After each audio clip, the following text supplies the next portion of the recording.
Esta diapositiva de apertura establece la idea rectora de toda la presentación. Un edificio ubicado en Costa Rica no puede concebirse separando artificialmente el diseño por viento del diseño por sismo.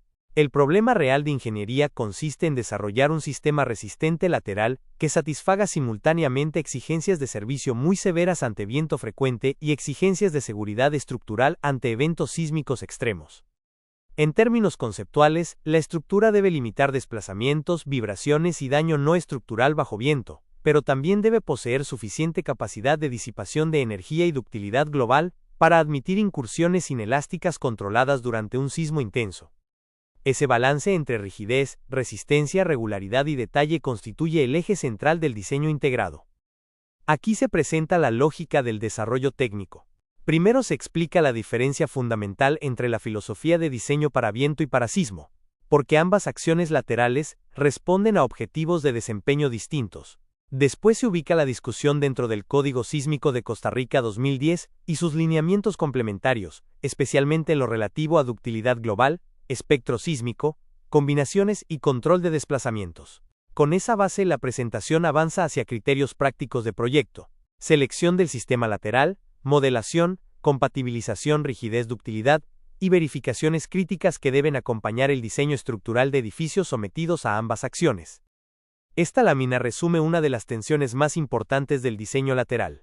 Frente al viento, la estructura ideal es rígida, con respuesta predominantemente lineal y con derivas reducidas, porque lo que se persigue es funcionalidad, confort y ausencia de daño en estado de servicio. Frente al sismo, la estructura no puede diseñarse solo para permanecer elástica, porque ello llevaría a soluciones poco eficientes o económicamente inviables. Por eso se admite comportamiento inelástico controlado, concentrando la disipación en zonas detalladas específicamente para ese fin.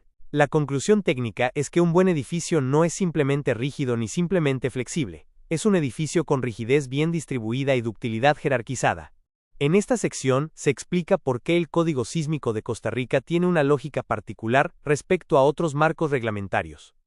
El CSCR10 relaciona la demanda sísmica con la ductilidad global asignada al sistema estructural, de modo que la reducción de fuerzas no es un supuesto abstracto, sino una consecuencia directa del comportamiento inelástico esperado. Asimismo, el código incorpora explícitamente la revisión de desplazamientos, derivas y regularidad como parte sustancial del diseño. Esto es importante porque, al analizar simultáneamente viento y sismo, los desplazamientos dejan de ser un parámetro secundario y pasan a ser un criterio de control de primer orden. La finalidad de esta comparación es distinguir claramente qué variable domina en cada fenómeno. Bajo viento, el diseño suele estar gobernado por derivas de servicio, aceleraciones percibidas por los ocupantes, vibraciones y desempeño de elementos no estructurales como fachadas o particiones.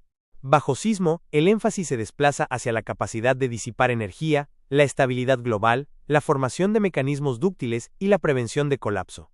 Esta diferenciación evita un error frecuente, pensar que el mismo criterio de control sirve por igual para ambas acciones. En realidad, el proyecto debe resolverse con dos escalas de desempeño coexistiendo dentro del mismo sistema resistente. Esta diapositiva ordena el diseño por niveles de desempeño. Para viento de servicio, el objetivo es que la edificación mantenga funcionalidad plena, con desplazamientos y vibraciones dentro de límites compatibles con el uso del edificio y con la integridad de sus componentes no estructurales. Para el sismo de diseño, el criterio central es seguridad de vida, aceptando daño estructural controlado. Para el sismo máximo, la verificación esencial es prevención de colapso y conservación de la estabilidad gravitacional. El mensaje técnico es que el diseño estructural contemporáneo no debe leerse solo en términos de fuerzas, sino como verificación de comportamiento bajo distintos estados límite. Aquí se presentan las tipologías que mejor resuelven el conflicto entre rigidez y ductilidad. Los muros estructurales y núcleos rígidos son especialmente eficaces cuando el control de deriva por viento es determinante, sobre todo en edificios altos o esbeltos. Los pórticos dúctiles, por su parte, aportan redundancia, deformabilidad y capacidad de redistribución ante sismo. La solución más robusta para edificios de mediana y gran altura suele ser el sistema dual, donde muros o núcleo aportan rigidez global, y los marcos contribuyen a la reserva resistente y a la ductilidad global del conjunto. En edificaciones con muros acoplados, las vigas de acople adquieren especial relevancia como elementos disipadores. Esta lámina debe leerse como una advertencia de optimización estructural. Incrementar la rigidez global mediante mayores espesores de muro, Secciones más robustas o núcleos más cerrados, mejora el desempeño ante viento al reducir derivas y vibraciones. Sin embargo, esa misma decisión altera el período estructural, modifica la distribución de fuerzas internas y puede cambiar el patrón de plastificación esperado en la respuesta sísmica.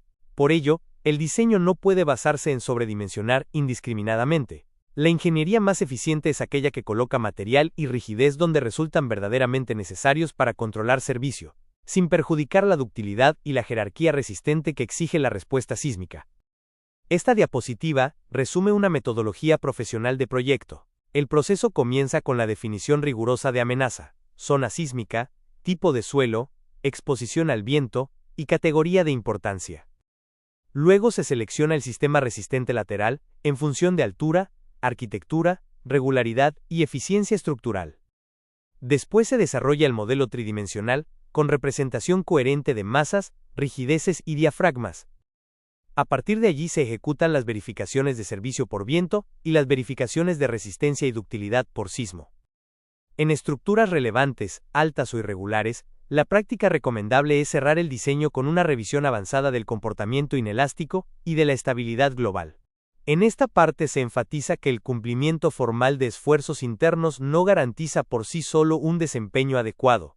El control de derivas de entrepiso es decisivo para evitar daño funcional y no estructural. Los efectos de segundo orden P-delta pueden amplificar significativamente la demanda en estructuras flexibles. La torsión accidental puede producir concentraciones locales de daño muy superiores al promedio del edificio. Y el detallado sismo resistente define la ductilidad real disponible, independientemente de la elegancia del modelo analítico. Esta lámina es especialmente útil para subrayar que una buena solución estructural debe estar bien calculada, pero también bien detallada y bien construida. La matriz sintetiza decisiones de ingeniería asociadas a distintos escenarios de proyecto. En edificios medios con demanda moderada, una combinación equilibrada de marcos y muros puede ser suficiente, siempre que se controle la simetría y la torsión. En torres esbeltas o expuestas a vientos intensos, la estrategia suele desplazarse hacia núcleos rígidos y sistemas duales más robustos, donde el control de desplazamiento y los efectos P-delta se vuelven dominantes. En edificios con irregularidad o con ocupación crítica, la prudencia técnica exige mayor redundancia, mejor distribución de rigidez y, en muchos casos, análisis más sofisticados que los lineales reglamentarios mínimos. El valor de esta matriz es mostrar que no existe una solución universal. La estrategia óptima depende del contexto estructural y del nivel de desempeño requerido. La diapositiva de cierre resume la tesis principal de la exposición. El diseño simultáneo por viento y sismo, en el contexto costarricense, debe entenderse como un problema de compatibilidad estructural y no como la simple verificación independiente de dos cargas laterales. Un edificio técnicamente sólido es aquel que alcanza derivas de servicio aceptables frente al viento, desarrolla mecanismos inelásticos predecibles frente al sismo, conserva estabilidad gravitacional en estados extremos y presenta un detallado coherente con la ductilidad global asumida en el análisis. En consecuencia, el verdadero objetivo del proyectista no es solo cumplir con el código, sino lograr una estructura equilibrada, robusta, construible y confiable en todo su rango de respuesta.